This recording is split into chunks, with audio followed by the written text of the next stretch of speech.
What's up, noisy ass people? It's Big C. Welcome to our channel, Liluncgoingcrazy. Today I'm with Lil Unc on the front porch. I'm finna do a little short interview. What's up, Unc? Man, what's up, man? It's Lil Unc, aka Lil Fuck Something. What you got going on today, Big C? Shit, chillin', man. Shit, I'm finna be asking you a little question. You down? Yeah, let's go. Shit, what's up? Shit, so tell me what you think about this. What you think about all the beef going on at my mom's black and why it is like this? Man, I don't know, man. It's just some with our people, man. They just caught up in. I don't know. It's like nobody don't. It's like everybody want everybody to make it, but don't nobody want to make it. It's like everybody feel like the only way to make it is to attack somebody that's making it. It's crazy. It's like it ain't never really the have-nots attacking the haves. It's the haves and the haves, and the have-nots and the have-nots attacking each other. Like everybody that's on the same or in the same business. Like I don't know. I think most of it's social media now. I think just people just do shit just to get attention. I don't really think it's so much as any of this stuff is beef. They say, oh, LeBron beefing with Stephen A. This person beefing with this person. I mean, it's a lot of people. I mean, all phases of life right now that they say are just beefed out. Like, I don't think the thing with Stephen A. and LeBron so much is beef. I think it's more or less a misunderstanding. I think that people thinking that LeBron was mad because the man criticized his son. I don't really think that's that because he been criticized the whole year. I mean, whether it's fair or unfair, I don't know. I just know they criticize athletes more than they applaud him. So I don't see where he get no different treatment. I know they say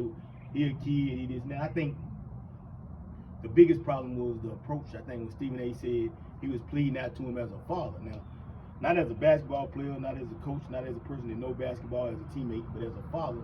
I think he kind of put the credibility, the question of whether or not LeBron was maybe taking advantage of his son, doing him wrong, however, I think he more was offended by, you implying that I was fucking over my son, which I understood that. I mean, I could see him, if that was his way of thinking, then he was right.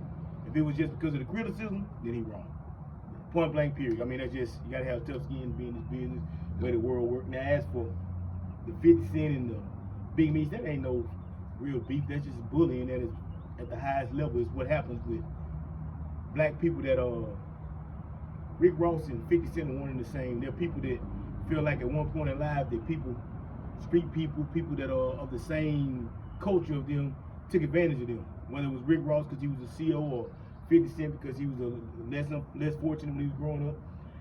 Everybody don't let go of the things that happened in the past. Some people hold vendettas, like they keep that shit in their heart and like it make them bitter and fucked up. And that's part of what's going on. A lot of these people that you seeing that are abusing and mistreating people because they got money, they just taking out the shit that the ghetto, the hoods did to them, man. It's just like, it's a way to get even. You just take advantage of them because by right, we say we hustle to get out the streets and live a better life. Well, it's like everybody that's made it wants to come back in the streets. Like, what the fuck other than business, what do 50 Cent got to do with Big Meats? You know what I'm saying? I mean, everybody's trying to come over here and it ain't, I say it over and over again, it ain't what's supposed to happen. But a lot of that beef shit just, it's just shit, it's just hating.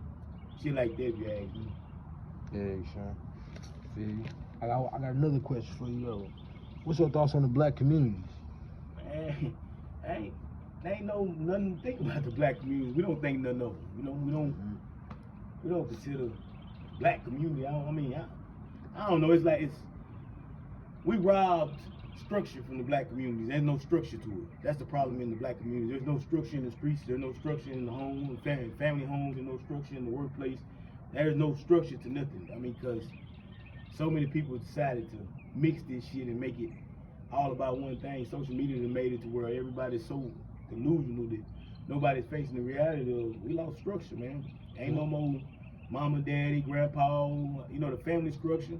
Ain't no community structure. Ain't no we go to this church, y'all go to that church. Ain't no structure. There's nothing that says that this is what you're supposed to do to live in a peaceful, good community. There's nothing that says, hey man, the right way to live is like this. I mean, you got women out here, they main thing, if you ask me, is to be competitive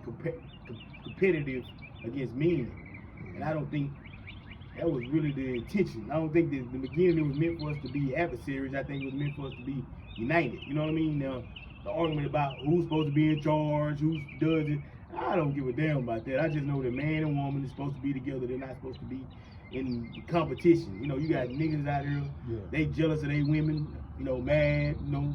You got women out here that's jealous. I mean, social media don't make it no better because you see so much, you start to think so much, you start thinking, you know, way outside the box, man. You got people that self-esteem is at its highest, while self-respect is at its lowest.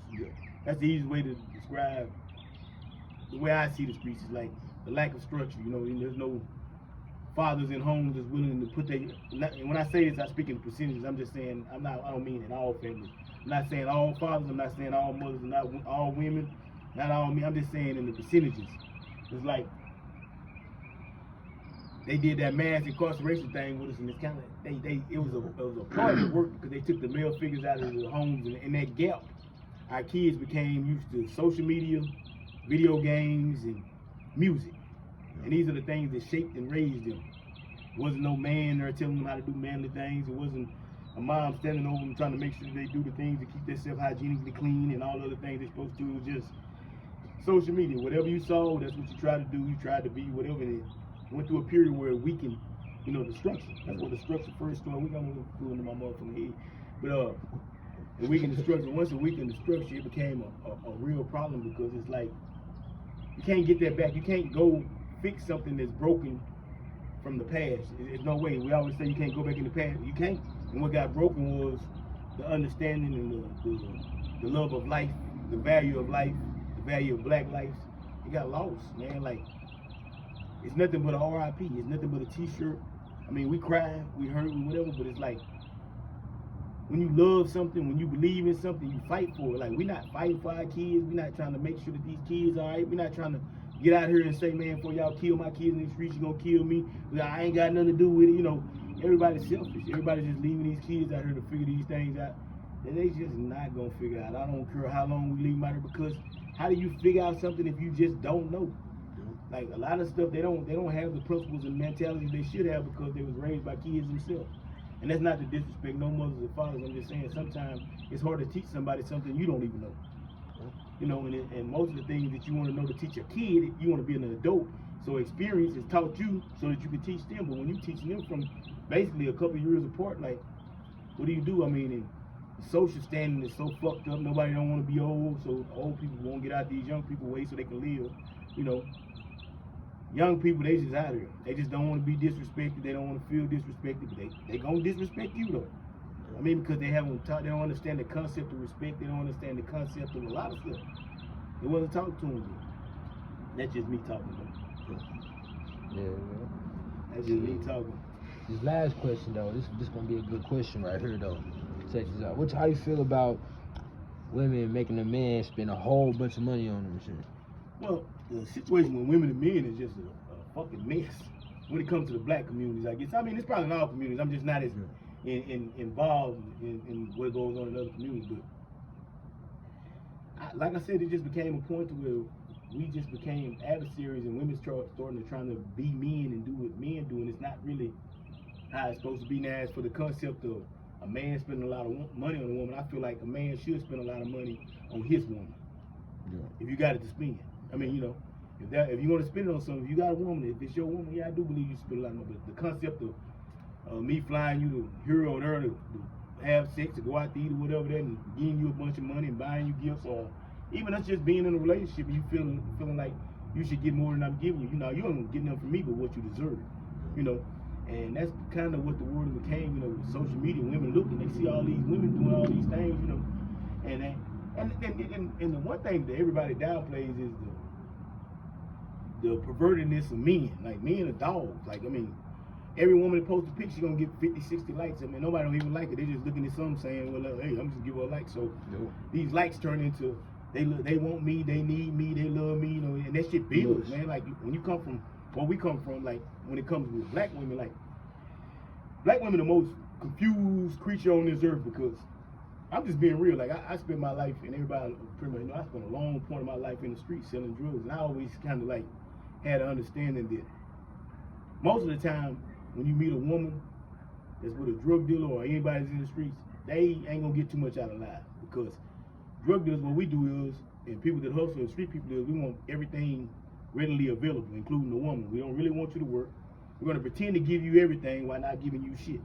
You know, we're gonna buy a car. You're gonna put, oh, we got another car. We got another car. Nothing's in your name. You just can drive it. You can go as you please. All we want is what we call, well, I guess we would consider property. Y'all belong to us. You know, that's kind of how we live. I mean, it goes to us saying, well, I'll pay somebody to wash the dishes and clean up and do all this stuff. You ain't got to do it, baby. You know. Then when you don't do it, it changes the structure of the household and everybody's mad. She don't want to do the stuff a woman's supposed to. Well, you ain't allowing her to, and it's kind of how we live, you know. And for a woman to say, I'm gonna be with a street person or a drug dealer, she kind of lost anyway, because how do you lay down every night next to somebody that say they love you, but they wake up and do something every day that might take them away from you? So the concept of love, all that's a little weird. Is like women they just don't know what they want. I mean, you want to be happy, you want all these beautiful things, you want all this stuff in life, but you willing to accept nothing for it, you know. And then it's like now with this women liberation shit and these motherfucking women is, and the point I don't want to skip over is you got to put it into the gay element of life now. There's more, if you ask me, there's more women interested in women than men are interested in men. Now it may be catching up, and I'm not in neither group. That's their business or whatever. I ain't down about, but I'm just saying, like, there are more women with women, so women ain't really tripping on men no more. It ain't, you know, because they don't want the physicality of it, and men not physical no more anyway. Yep. I mean, and that was the thing that separated women and men, was the difference in the personality, the physicality, the you know, everything. Not just the sex organs. There was the difference in, like, you getting a strong man compared to getting a woman that's soft and whatever. So most women want to lean on a man. Now men are soft and cushy, getting their nails, toes, eyes, shit, new hair, they get everything done. You know, they get built. You can't tell a woman I don't want a fake woman when men are fake now. You know, they got fake bankrolls. That's his partner bankroll. That ain't his money. I mean, people are using all kinds of situations to trick you, and it's just like women are just caught up and lost in it because they don't have a male figure to be worried about, because everybody's trying to fuck everybody. All men trying to prove to their partners that they're not in love with a woman they've been with for 20 years.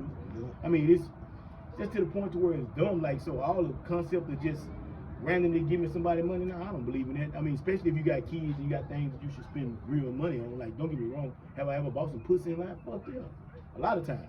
But I'm not gonna seriously say I bought none that would affect my kids' ability to eat something, have something to eat, or something I can take and buy my kids a car or anything. I mean, I ain't gonna do no shit like that. I mean, Don't get me wrong, they say it ain't tricking if you got it. I don't think it's tricking, period. I believe that if you want to give a woman some money for whatever reason, that's your motherfucking business. I think that all these words are just words that kind of push you away from doing things, and it kind of makes part for why women are so bitter now. Because niggas feel like I can't do nothing, they gonna say I'm tricking her. Well, if a woman's laid up with you, fucking you, cleaning up behind you, taking care of your kids, you gotta do something. I mean, but niggas think laying dick is the world. Hey, and that's all it is. We just done broke the black woman. I mean, I don't know how it's gonna happen. I mean, for me, I got a daughter, and to just think what she gotta see from the black woman. I mean, that's not all black women, but I'm saying majority of what we're interested in, what we see is shaking your ass, getting flew out, on baddies, or it's all bullshit. There's nothing positive there for them. If it is, tell me. Hell, there ain't nothing positive there for the young black men. So there's nothing positive nowhere for nobody. So I don't really know how to sum it up. I mean, hustling is hustling. I mean, if she can win, if you gonna send her the money and she, you know, I ain't hating on nobody, she get it. I mean, me, I always said the same thing. If I would have been born with a pussy, I'd have been a millionaire. I've been selling pussy since I was about 13. I mean, I'm just being honest, you know. But to each his own. But like I say, in the end, I mean, I can't knock it. I just think that the whole totality of it comes from the negativity that's being portrayed from men to women. Like, women just don't want to fuck with no more unless we pay, unless we, you know, they got to get somebody, which I understand, because we want somebody, we want to tell our partner, oh, y'all fucked up. We want to, you know, get a body count, this now. I mean, but what we don't want is you. I mean, I know that most niggas just pretend to want, I ain't no nigga want no woman for real. I mean, not like to just really, really be with them if it's not the old structure, and the old structure really don't exist. And where it does exist, they there, they happy. It is women and men happy and whatever. I might have said that wrong, but it ain't a lot of it, man. It's just, it is what it is, man. But like I say, man, you know.